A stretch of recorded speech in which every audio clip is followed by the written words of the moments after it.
Hello, good day, good evening, everyone. So today we are back with another episode of Chat with Chamindra, and today I have Charana Kanankegamage. I hope I told his name correctly. So Charana is there. He's a lawyer by profession, and he has been his main interests have been very interesting. He's mainly interested in geopolitics and foreign policy. Apart from his day-to-day work, he's very interested and knows he follows it almost every day. And other than that, Charan and myself, we go a long way. We know each other from a very long time. And other than his normal work, he's also a how can I say a very die-hard Formula One fan and also also a Premier League fan as well, supporting Chelsea Football Club, and that's where we get go to arguments because I support a different club.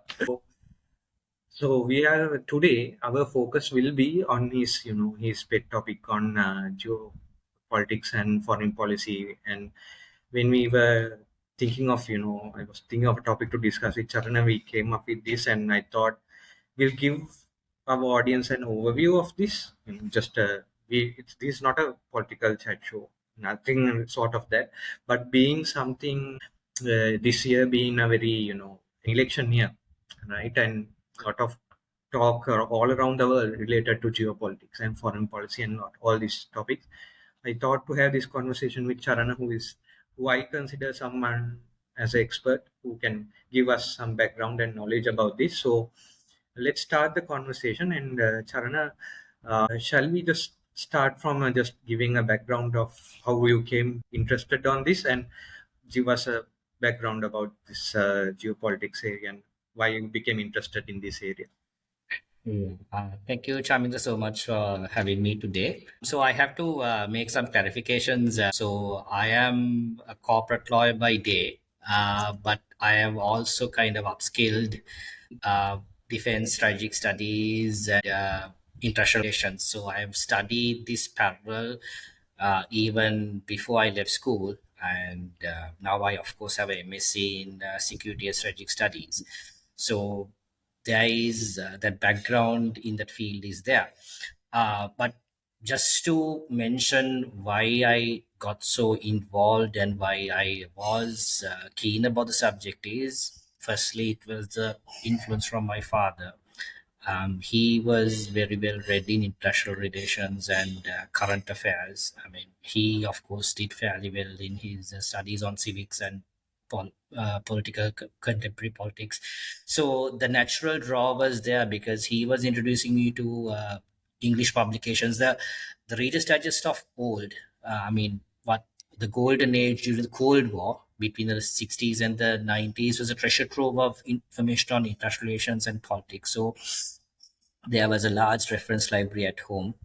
Then, of course, my father was introducing me to periodicals that he used to bring down from office, like Time and Newsweek at the time. So that curiosity grew. So that eventually, when you discover while you are heading into schooling, I mean, of course, I think by the time we were contemporaries in school, so we had these model UN programs that were available, then foreign conferences. I mean, now, of course, there's a wide, diverse set of where students can participate in various programs in locally as overseas. Around the time, about 20 years back, MUN was a good start. Then, of course, you had small, very limited international conferences where student leaders could participate to develop their leadership skills, get more knowledge on diplomacy and international relations. So, had a few opportunities to participate in a few of those conferences. Now, of course, you have topic specific. I mean, now you see a lot of young school, people in senior school level, they attend programs on climate change. They attend programs on different topics on diplomacy, leadership. So this grew with a few good teachers in Sri Lanka as well as overseas. I was able to study, develop an interest, build on my passions, and here we are. So, yeah. So your influence has come from your dad, and I can imagine how he must have been. Those Reader's Digest collection must have been, as you said, a very good treasure trove. And now I think it's discontinued also. So the Unfortunately, value also must um, have grown very uh, much now. Yeah, no, the difference in those days, because there yeah, was a significant interest on current affairs, correct. as well as I mean, especially because the Cold War between the late 50s and the 80s, there's a lot of interest on the arms race, international politics, espionage. So then went back to the Second World War. I mean, there were references to, so there was a lot of material, and if you pick up reading, which I did, and I mean, there are a few bookworms around. I mean, Yeah, definitely you get hooked, and yeah, then you continue. So history is very important. yeah, Yeah. correct, correct. So yeah. So, what is geopolitics, then? So, what is that? So, if you can give us an introduction to that, because the talk of the town of that is Mm, very much high these days. mm, When today also I saw some mm, few people have discussed and talk about it. mm. What is it, and why is it very important in the current context? Okay. So if we discuss geopolitics in a very simple light, it is the relationship between geography and it's mostly on space. So it's about the relationships that states and other stakeholders have within states, and this is a primary tool by which you can the interactions are between these entities define what geopolitics is, very simply put.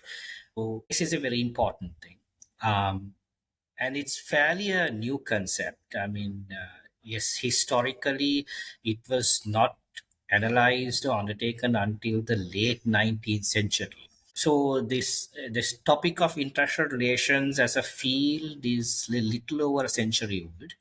The concept of geopolitics is slightly around 120, 25 years old. So this what occurred in history was interpreted by theorists and political scientists. This gentleman, Swedish political scientist by the name of Rudolf Kjellin, was the person who came up with the term geopolitics. So he drew on this concept of geography and space. But the foundations of this was developed by this Captain Alfred Thayer Mahan, who was an American gentleman. He was a theorist, and he had this discourse on sea power. He actually brought in the example of the British Empire and its characteristics in the between the I think the 17th to the 19th centuries, and showed how a country that is an island could influence global affairs by using sea power. So Kejelin, though he came up with the term, Mahan was the first one who put something on record. And then subsequently, as we moved ahead, we had Sir Halford Mackinder, who around the time of the First World War, who moved from sea power to land power. Okay, So yeah, you have the element of sea power, then you have land power. So Mackinder's theories on land power was actually, in a way, influenced the Nazis. correct. Okay, So we had German theories, Haushofer and Joseph Ratzel. So these gentlemen, I mean, their theories. So you basically move from this. The land theories created an environment where the Germans actually believed that they could use these theories as the foundation of the Nazi regime, and they developed that to an extent. And so you have these theory, the land theories, in a way where you actually so let me just give you a brief example of this. If we can go into this element, I would just draw a little bit from what I've made some notes on. So we have this heartland theory. The heartland was the most important thing that the Germans used as the term Lebensraum. That was the concept. Then the heartland theory had an extension. Now this, of course, used the space that was what is now modern day Russia as well as Central Asia as the heartland. Then towards the 1940s, we had Nicholas Spikeman, who was another theorist. He came up with this further theory, which drew up on the concept of Greenland. So uh, that is away from the Central Asia, Russia, that particular space, to Europe and East Asia. So the heartland theory's concept was that you need access to the heartland to dominate the world, simply put. Rimland theory was you need to control the rimland to control the world. And this is all an argument about resources, space, resources. Because if you realize Russia, Central Asia, they are full of resources. So heartland theory was based on that. So if you have access to resources, you can have that space to dominate. Rimland theory, also you have access to key choke points. Like now, for example, you take the Middle East. Though you have choke points, you have access to resources. You control the rimland. You control the water space areas like Turkey. You have Middle East, the key centers of oil, the shipping routes.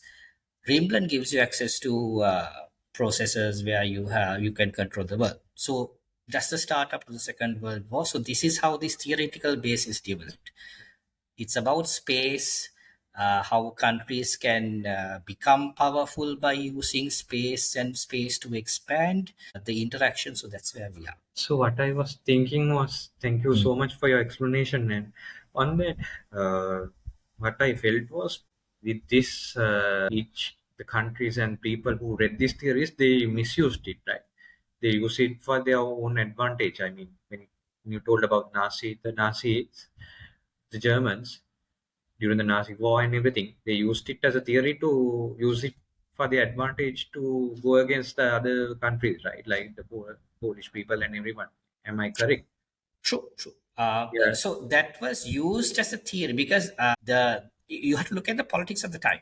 Yeah. So the politics of the time, because the German state was in decline, they required a grounding theory for them to move forward. So they had to develop this heartland, their version of this heartland theory to Okay. calculate and build upon that existing regime. Reggie. So Yeah. that was used, that was interpreted to support the case for expansion into parts of France and parts of the Czech Republic. So this was that was the claim. Yeah. Yes. With this theory, Mm. how did the foreign policy come into place? So, I mean, those two goes in hand in hand, right? So, how did Yeah. the foreign policy came in, and what is the connection, and how did that come in and played a part in this? Um, So, foreign policy is the strategy. It's a strategy on how you can optimize geopolitics. You have to get an account of your state capabilities. Firstly, right? So you have to know what your strengths are, your weaknesses are, your Bas- capacity. Basically, Uh, what you are good at, you right? have Yeah, so you have to make that assessment. Right. After you make the assessment, you have to then account for how you deal with this relationships with external parties. So this geopolitical space, how you navigate it is through the careful appreciation of your foreign policy. And I mean, you have to have set targets and goals. That's of course the basis of any foreign policy.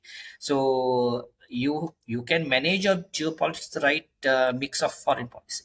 So you may what you're saying is it's you can't proceed with your geopolitics. Anything you plan out or anything you are doing without having a strong foreign policy, right? You are saying, right?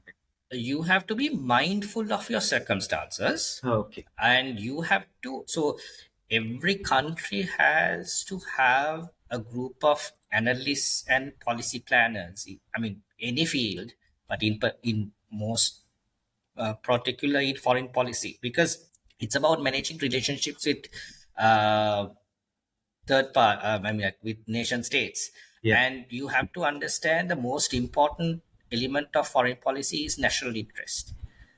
Foreign policy is an extension of your domestic policy, Yeah. and it always has to further your national interests.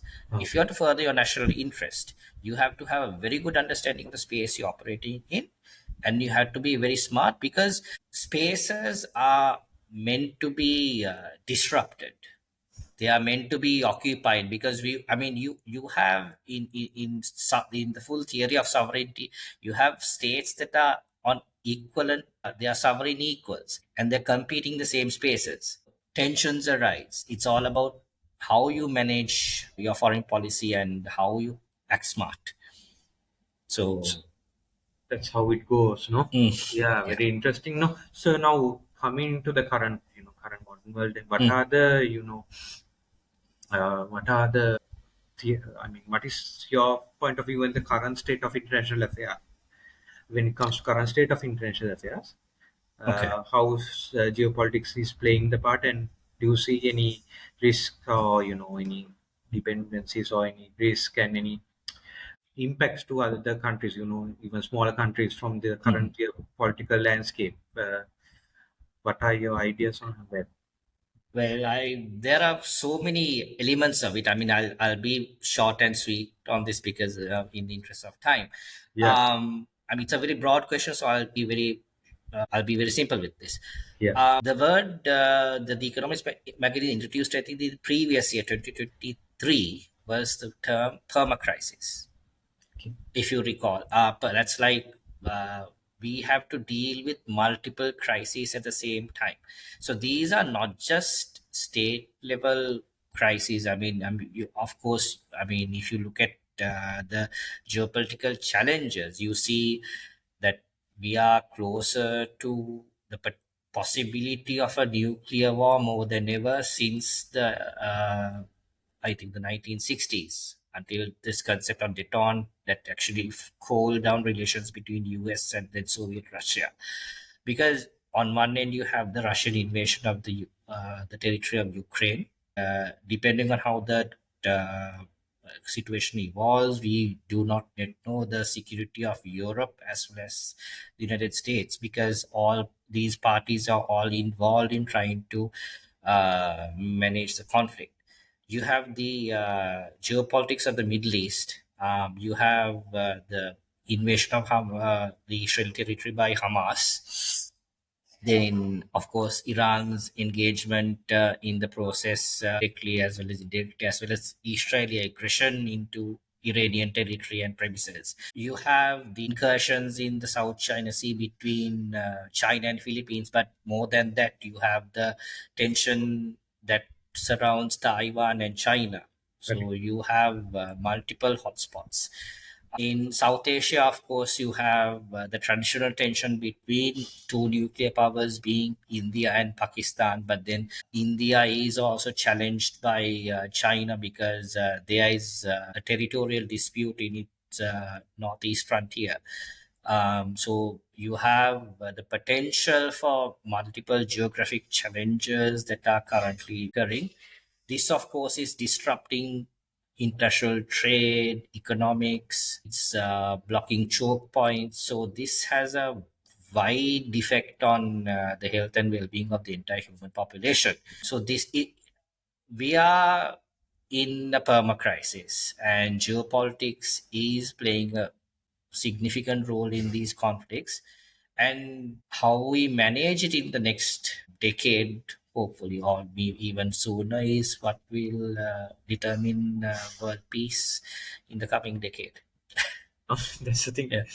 Another question to ask, I will ask you Yeah. later on that. So, when it comes to Sri Lanka, Mm, with everything happening around Sri Lanka, mm, what I've seen is more of an observer rather than mm, someone who wants to get on, and we have not chosen any. Correct me if I'm wrong. We have not chosen any sides or anything. We are just silently observing things happening around, and mm, whenever the situation occurs, we have our allies, we have our mm, friends, and there is another story.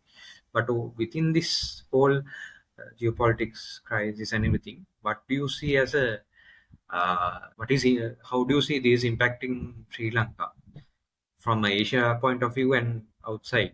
What are your thoughts on that? From a foreign policy perspective, or just Yeah, from point? Okay. yeah, both sides. If you can give an idea. Okay. So the immediate issue I see now, you have to understand the current. You have to look at it this issue from the current context of Sri Lanka, because we are in a our country is in a position where we are economically challenged to get our fiscal policies correct. Fortunately, our country has declared bankruptcy around 2 years back, and we are in the process of renegotiating our debt, and trying to move into some fiscal responsibility, some sustainability. And a lot of this get coming back to normal from a significant crisis has to do with having normal relations, or having a more living in a more peaceful world. As a state, we are interacting with other states. We have trade relationships, which is of extreme value. So a lot goes into external factors like the economic health of our key importers, major suppliers, the supply chain issues. So geopolitics, this potential of war and disruption would have a negative effect on our country's economic health and well-being, which in turn will have a significant impact on our society. The handicap I see is the potential for recovery being somewhat slow or stagnant, depending on the tense geopolitics that is happening within the region as well as internationally. Because I think within regionally, I don't see any significant issue unless we have some disruption in the Middle East, which will affect our supply of oil. I mean, of course, we import almost all our oil and natural gas. So energy prices, because this energy geopolitics is another thing, issue at all. I mean, most of the items that we consume are imported, as well as the supply chains for most of the items we export. So they come from so the costs of these items, if they go up, it would negatively affect our country. So we have to keep the sea routes clear without and the choke points clear. That's very important for us, as well as we have to be mindful of how our key export markets, especially in Europe and the United States, how they're performing. Because if they're not performing well, we will not get our manufacturing and goods exported, and our income of the state will be very much low. So those are the things to be very mindful of. Actually outside our control.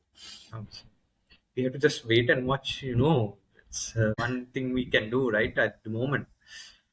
Or we can also try manufacturing strategy that is not dependent on these countries, but there are Countries. way too many points of tension. So it's going to be very difficult. Very difficult. That's the Yeah. thing. So then now we are now today it was announced that we will have a presidential election later this year. What do you think from in terms of these tensions and everything now? Mm. The incumbent president will have to look into, as foreign policy. And what are your thoughts? I mean, considering we have multiple things to sort out, we have a lot of Mm. debt to be paid to the money we took from other, countries and everything. So that is also they are trying to recover from an economic crisis, and in the same time we need to get developed and try to move forward as a country as well. So, what do you see from a foreign policy point of view? What sort of challenges the incumbent president might face? Okay.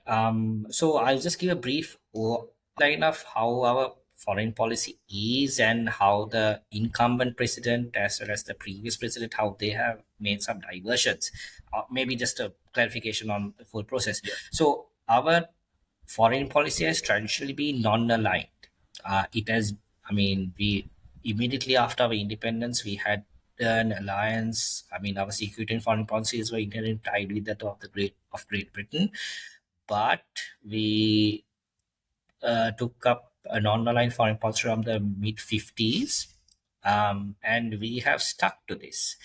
And we have, in certain instances, we have carried out a principled foreign policy based on the requirements of the global south, which is something that is coming back into currency in the last 2 3 years, about the development goals of the global south, and about countries cooperating with the global south. Sri Lanka has also been they've had a very strong positions on arms control. It has also been very particular about on the issue of not disuse of nuclear weapons. It has had very strong opinions and held very strong positions on freedom of navigation, which is fundamental to as a country that's in a geostrategic location. That's very important. Despite the non-aligned character of our country, we have seen a divergence from the current president. I mean, the foreign policy has become very uh, analogous. I mean, you have there is no clear cut on paper. We are non-aligned, but we have made certain decisions which do not necessarily support our traditional position. So we have in on occasion we have inclined closer to India. I mean, of course, you see that the relationship with India having improved in many ways after 2019. Yeah. And the former president, Mr. Gotabaya Rajapaksa, actually mentioned that Sri Lanka will always under the Indian security blanket, which was complementing the Indian security structure. While at the same time, Sri Lanka was also gaining economic and benefits from China through its Belt and Road Initiative. So there was this attempt to strategically hedge with India and China as and when required for Sri Lanka to gain some benefits. So that's one issue. So we have not necessarily been a non-aligned country, but we have tried to hedge ourselves, and at times to the US as well, because US is outside. It's a an actor that's observing this space of South Asia as well as the Indian Ocean very keenly, especially Sri Lanka because of its location and the potential for development as well as the interactions with China, as you very well know. So that's something of importance that we have to consider. The second issue I see is, apart from this divergence in the foreign policy, we have at times diverted from our traditional positions. Now, the best example I can highlight is the issue of the question of Palestine, which Sri Lanka has always supported without any reservation. You see that while Sri Lanka acknowledges return to the 1960s, the pre-1960 borders and the statehood of Palestine, Sri Lanka has also cultivated very strong relations with the state of Israel. I mean, never before have we seen. I mean, there have been instances where Israel has been welcome, but because of the powerful Muslim lobby in Sri Lanka, the politicians as well as the influential community, they have sometimes been pushed aside. But we've seen, as much as Sri Lanka officially has supported the Palestinian statehood and normalization in the Palestinian territory, Sri Lanka has extended its support and more interactions with the state of Israel. So this is another issue. I mean, there have been significant divergences that you cannot necessarily. It's very strategic. It's all about. I mean, it's you can draw it again to hedging. It's about gaining benefits for the state. So it's playing very street smart. Yeah. That's something I see. I would expect this to continue if the incumbent president is successful at the October elections, but it remains to be seen because Sri Lankan politics, from my personal experience, you will never know until the last moment, and Correct. Correct. no matter what the opinion polls say, I stand by this. You have to wait until the final vote is counted. That's the determinant. So there we are. Thank you, Charana, for that. So I'll just go for now. Talked about Sri Lankan elections. I wanted to get your opinion on the superpower on US elections. Mm, What would be the incumbent president of US if you, I mean, if you have an idea on that part? mm, mm, His current president will face a lot of challenges, and what I see is currently they are very, again, what you call, they are also playing this street smart strategy. They are very silent about things that is happening, but they are trying to, even what I felt was related to this Israel and Iran situation as well. mm, They were not really giving their, you know, correct opinion on that. They were not getting involved directly. They were just standing behind and staying behind and just watching what would happen, and then, give their feedback. I know for a fact that Iran and US have some, their differences are there, but still there seems to be a silent watcher. So what do you think the challenge of the global superpower will have, and their incumbent US president will have when it comes to this foreign policy and geopolitics, this current situation? Your thoughts on that as well? um, from I'll just draw a little bit into the context. Yeah. The US is never the silent observer. The US is active participant in geopolitical hotspots. I mean, because as you are aware, after the Cold War concluded in 1991, the US continued as the sole superpower in the world up to the early 2010s. That is when you had the rising power, the aspiring power of China. So you now have the US as the sole superpower, but China is challenging that narrative. It's not reached there as yet, but still, US is the country that acts as an active participant in geopolitical hotspots because it can play that role. Now, in the event of Israel, I mean, Iran is considered as an enemy state by the US. That's something to be mindful of. And US directly or through indirectly through third parties, I mean, including Israel, will support the end of the present regime in Israel because it opposes that to that extent. And also, you have to be very mindful that following, I mean, since the end of the Second World War, I mean, I think from the from the late 50s, early 60s onwards, the US, due to its very powerful Israeli lobby, directly supports the state of Israel because it has to ensure its survival.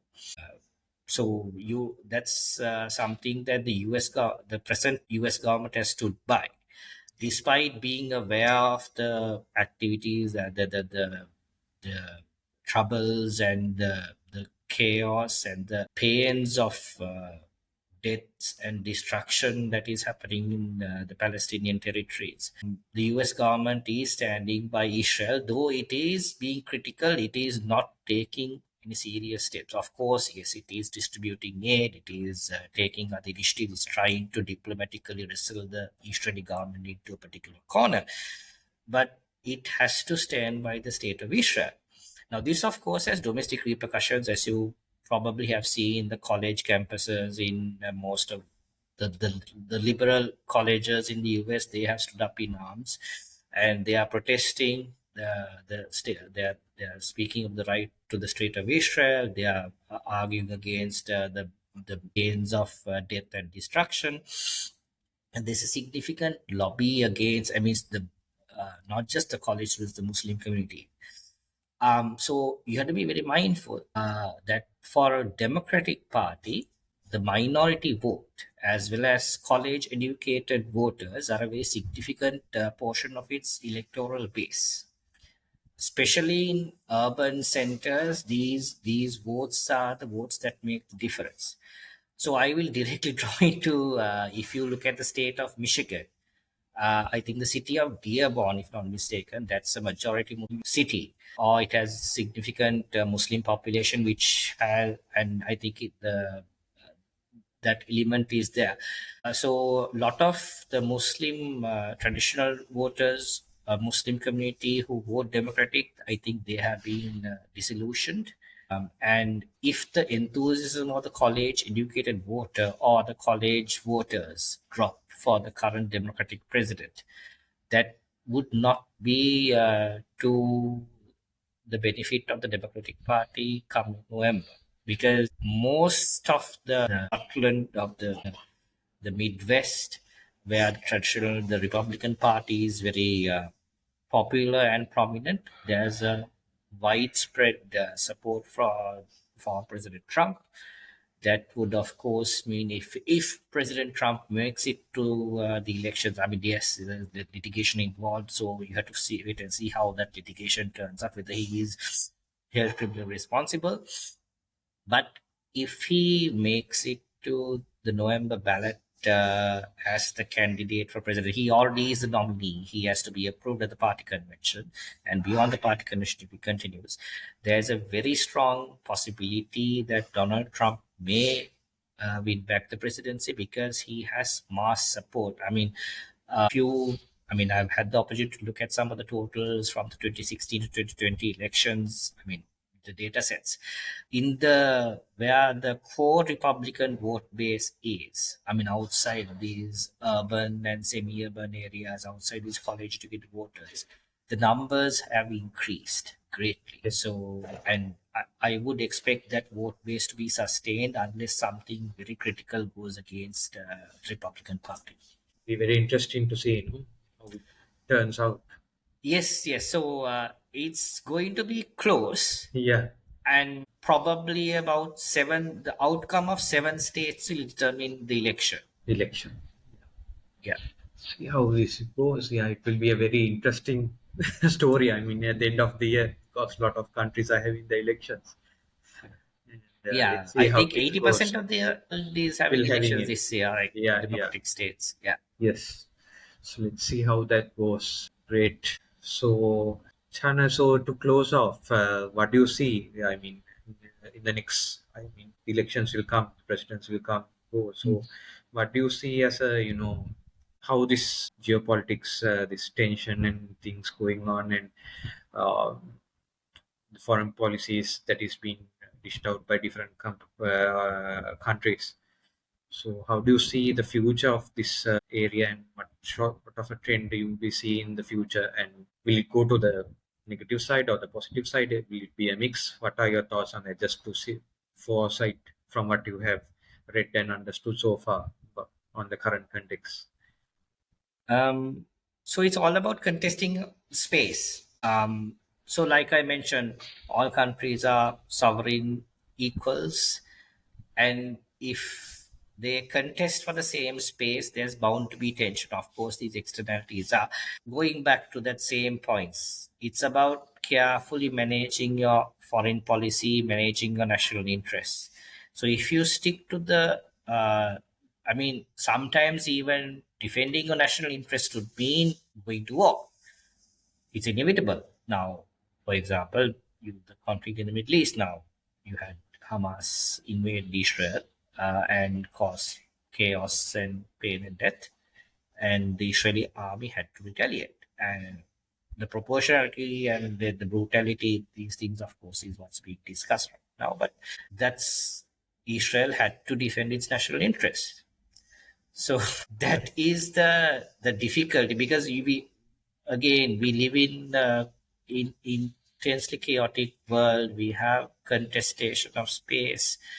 It's about diplomacy coming to the front lines. It's about negotiations, back channeling. You need people. It's not. It shouldn't be political rhetoric per se. You have to have cool minds and sharp heads working to keep peace. Because it has to. I mean, beyond political rhetoric, you have to get things done. So that's something we have to consider. But conflict, geopolitical tension is inevitable because of that continual contest. And great. Okay. So thank you very much, Sharna, for your very valuable. This was a very informative and very valuable session, and I learned a lot. And I hope the audience, the two, have gained some knowledge about the context, without just blindly, watching the news and just looking at things and just thinking from one state of mind without knowing the whole big picture. I hope the audience must have got an understanding on how this all thing this part of the plan. If you simply put, this is a part of the Yeah. plan. So Yeah. get a whole understanding about this. Yes, sir. No, so thank you for hosting me, and it's been a while since we have had been able to converse, and so thanks for reaching out. And this is not something that everybody has the option to discuss, but Yeah. I've tried to keep it simple, and Yeah. I've drawn on a few theoretical points.